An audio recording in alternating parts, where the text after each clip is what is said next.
Hello dear students, कल की class में हमने सॉल्यूशंस यूनिट स्टार्ट किया था, जिसमें हमने डिफरेंट टाइप्स ऑफ सॉल्यूशंस को डिटेल में डिस्कस किया था।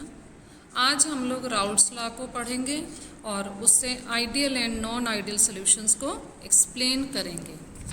आइडियल सॉल्यूशन, आदर्श विलयन। आदर्श विलयन की धारणा विलयन के ऊष्मागतिकी गुणों को समझने के लिए आवश्यक होती है। जब हम विलयन के ऊष्मागतिकीय गुणों की बात करेंगे तो वहाँ हम लोग हमेशा आइडियल सॉल्यूशन को लेते हैं।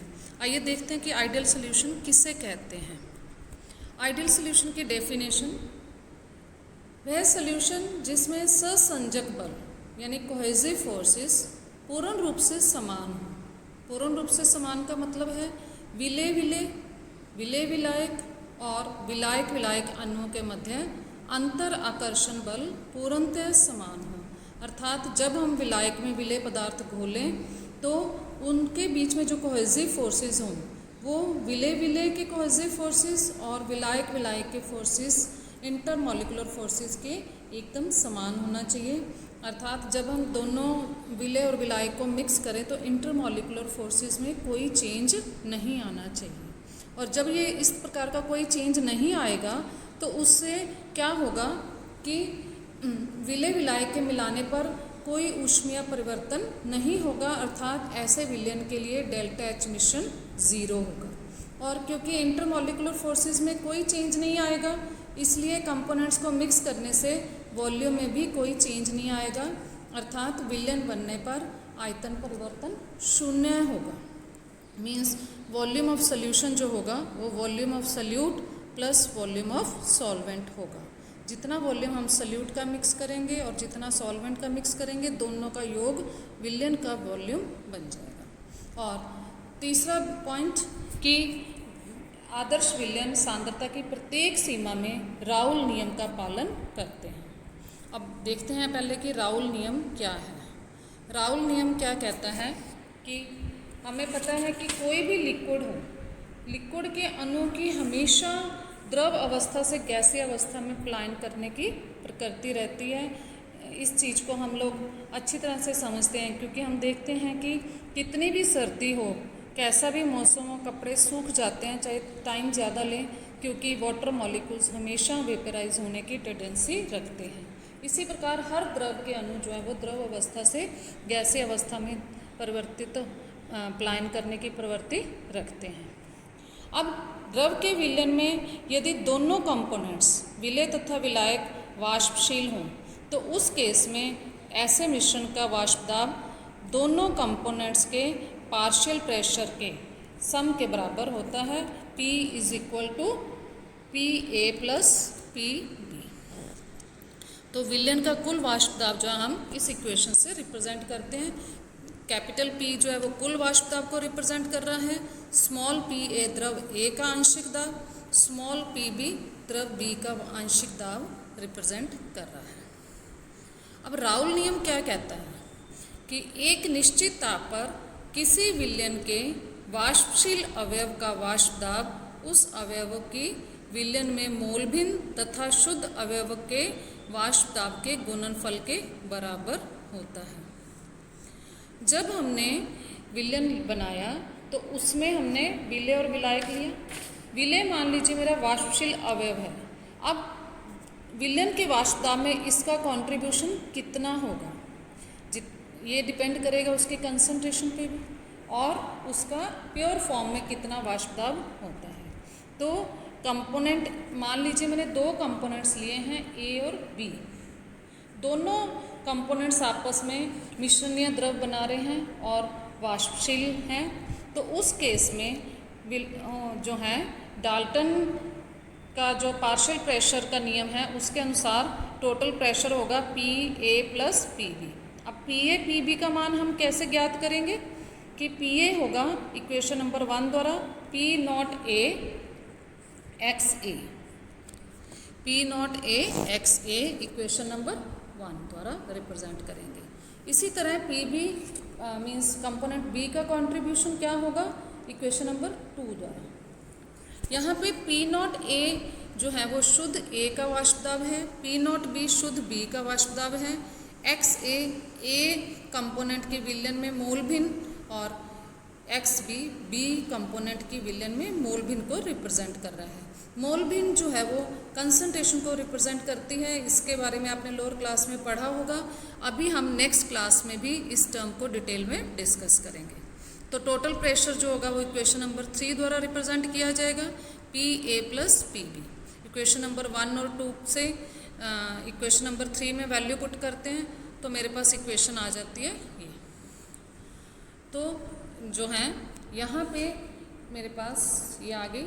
अब XA की जगह मैं पुट कर देती हूँ 1 - XB, क्योंकि हमें पता है कि XA + XB = 1। तो यहाँ से मेरे पास रीअरेंज करने से इक्वेशन नंबर 4 आ गई, जो कि विलयन का total pressure in terms of partial pressures of pure components के टर्म्स में आ गई है। ये समीकरण 3 व 4 सरल रेखा समीकरण को प्रदर्शित करती हैं। यदि मैं इन इक्वेशंस को ग्राफिकली रिप्रेजेंट करूं तो मेरे पास लीनियर ग्राफ्स आएंगे। अब इक्वेशन नंबर 4 से यदि मैं वाई एक्सिस पे P लूँ टोटल प्रेशर और एक्स एक्सिस पे मोल फ्रैक्शन टर्म को लूँ तो मेरे पास इस प्रकार का ग्राफ आएगा। अब देखिए ये ग्राफ हमारे पास कैसे आ रहा है। पहले हम देखते हैं कि हमने एक्स एक्सिस पे मोल फ्रैक्शन टर्म को किस प्रकार रिप्रेजेंट किया है। तो देखिए आप ये वाली टर्म यहाँ पे इस बिंदु पे मेरे पास मैंने लिया है XA = 1 और XB = 0, अर्थात यहाँ पे सिर्फ कंपोनेंट A है, प्योर कंपोनेंट A है, B 0 है। इसी प्रकार इस एंड पे जो है वो प्योर B है, XA 0 है, अर्थात यहाँ पे A कंपोनेंट नहीं है। तो एक्सट्रीम पॉइंट्स जो हैं वो प्योर कंपोनेंट्स को रिप्रेजेंट करते हैं और इन बिटवीन ये जो बिंदु हैं मेरे पास ये सारे जो हैं mixture of A and B को रिप्रेजेंट कर रहे हैं। तो अब जब प्योर कंपोनेंट A होगा, XB 0 होगा, तो आप देखिए इक्वेशन नंबर 4 में यहाँ पे जब XB हम 0 पुट करेंगे तो मेरे पास क्या रह जाएगा, P = P0 A, अर्थात वाई एक्सिस पे मेरे पास ये वाला बिंदु जो है वो आएगा। और इसी तरह इधर जो है वो P0 B बिंदु आ जाएगा। अब इन बिटवीन जहाँ पे XA और XB का मिश्रण है, अर्थात A और B का मिश्रण है, तो वहाँ पे ये बिंदु आएंगे और इन बिंदुओं को जब हम लोग मिलाएंगे तो इस प्रकार की रेखा हमारे पास आ जाएगी।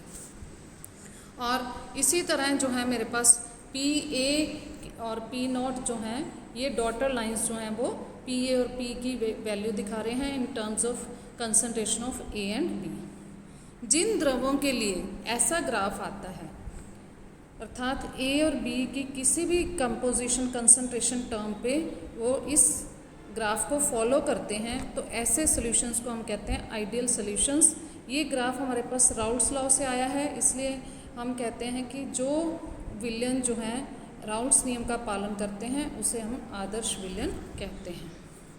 और यदि विलयन इन ऐसा ग्राफ नहीं देता है तो फिर कैसा ग्राफ देगा, और ऐसे विलयन को हम कहेंगे non ideal solution. Non ideal solution का क्या मतलब है, जैसे अभी हमने आइडियल सॉल्यूशन को डिफाइन किया था कि विलय विलय विलय विलायक तथा विलायक विलायक अणुओं के मध्य अंतर आणविक आकर्षण बल जो है वो एक समान होते हैं, तो हम उन्हें आदर्श विलयन कहते हैं। और यदि यही बल एक समान ना हो अर्थात भिन्न हो तो वो अनआदर्श या नॉन आइडियल सॉल्यूशंस कहलाएंगे, और ऐसे सॉल्यूशंस राउल्ट्स लॉ से डेविएशंस शो करेंगे, अर्थात मेरे पास ऐसा ग्राफ नहीं आएगा। तो कैसे डेविएशंस आएंगे, जैसा इनके मध्य अंतर आकर्षण बल में भिन्नता होगी, अर्थात यदि मेरे पास A और B के मध्य विलय विलायक को जब हम लोग मिक्स करेंगे, मिक्सिंग से पहले देखिए सिर्फ विलय विलय इंटरेक्शंस है और विलायक के अणुओं के मध्य विलायक विलायक इंटरेक्शंस है। जब हम मिक्स करते हैं तो एक नए इंटरेक्शंस जो अराइज होते हैं वो होते हैं विलय विलायक इंटरेक्शंस। अब ये जो नए इंटरेक्शन स्टार्ट हुए ए बी इंटरेक्शंस, यदि इन इंटरेक्शंस का मैग्नीट्यूड, ये जो ए बी के मध्य आकर्षण बल हैं, यदि ये आकर्षण बल ए व बी बी के मध्य आकर्षण बल से मेरे पास जो हैं वो कम होंगे, अर्थात अब जो विलय विलायक के मध्य आकर्षण बल कम हो गए तो ये इन अणुओं के लिक्विड से गैस स्टेट में परिवर्तित होने की, चेंज होने की प्रवृत्ति बढ़ जाएगी, जिससे इनका वेपर प्रेशर में कंट्रीब्यूशन बढ़ जाएगा। अर्थात अब पीए पीबी के मान जो है वो बढ़ जाएंगे, जिससे वेपर प्रेशर जो है विलयन का बढ़ जाएगा। अब क्योंकि ये अंतराकर्षण बल कम है प्योर विले या प्योर विलायक के अणुओं के मध्याकर्षण बलों से, तो इसका मतलब यहाँ पे जो है मेरे पास और वेपराइज होने की टेंडेंसी ज़्यादा है। इसका मतलब डेल्टा एच मिश्रण जो है वो पॉजिटिव होगी, अर्थात यहाँ पे ऊष्मा का अवशोषण होगा। और क्योंकि आणविक आकर्षण बल कम है, इसका मतलब अणु थोड़ा दूर दूर रहेंगे, जिससे आयतन में वृद्धि हो जाएगी, अर्थात डेल्टा वी भी पॉजिटिव हो जाएगा।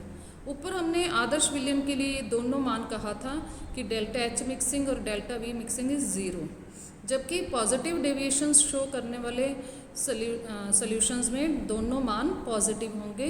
Positive deviations delta H positive, delta V positive, और राउल्ट लॉ से नियम से जो है विचलन शो हो गया। इसी प्रकार नेगेटिव डेविएशंस में जस्ट रिवर्स हो जाएगा। अब मेरे पास क्या होगा, ए बी के मध्याकर्षण बल जो है वो ये ए बी के मध्याकर्षण बल हो गए, और ये जो है मेरे पास ए व बी बी के मध्याकर्षण बल से अधिक होंगे, तो उससे क्या होगा, अणु आपस में पास होंगे। आकर्षण बल बढ़ने से हमें पता है कि मिश्रण की एनर्जी कम हो जाएगी, अर्थात एक्सोथर्मिक प्रोसेस होगा, डेल्टा एच मिश्रण की नेगेटिव हो जाएगी। और अणु पास होंगे आकर्षण बल अधिक होने से, तो वॉल्यूम कम हो जाएगा, अर्थात नेगेटिव डेविएशंस का मतलब है जहाँ पे डेल्टा एच भी नेगेटिव होगा, डेल्टा वी भी नेगेटिव होगा। और इनको अगर हम लोग ग्राफिकली रिप्रेजेंट करें तो ये ऐसे ग्राफ शो करेंगे। पहले आप देख रहे हैं मेरे पास जो है वो ग्राफ कैसा था, ये वाली लाइंस थी पहले, सिर्फ स्ट्रेट लाइंस। अब पॉजिटिव डेविएशंस का मतलब आप देख रहे हैं कि इन लाइनों के ऊपर मैंने इस तरीके से जो ये पॉजिटिव, क्योंकि वेपर प्रेशर बढ़ रहा है। इसी तरह नेगेटिव डेविएशंस में क्या हो रहा है, हर बिंदु पे प्रेशर कम हो रहा है, तो इस एक्सपेक्टेड लाइन ये थी आइडियल सोल्यूशन की, अब लाइन कैसी आएगी, नीचे। इसी तरह सभी लाइंस में सभी कर्व्स के लिए डेविएशंस जो है वो इस तरह से डाउन चली जाएंगी। तो ज़्यादातर सॉल्यूशंस जो हैं वो ऐसे डेविएशन शो करते हैं, क्योंकि ज़्यादातर solutions non ideal behaviour show करते हैं। पर फिर भी जहाँ हम थर्मोडायनामिक स्टडीज़ करेंगे सॉल्यूशंस की, हम सॉल्यूशंस को आइडियल मान के चलेंगे।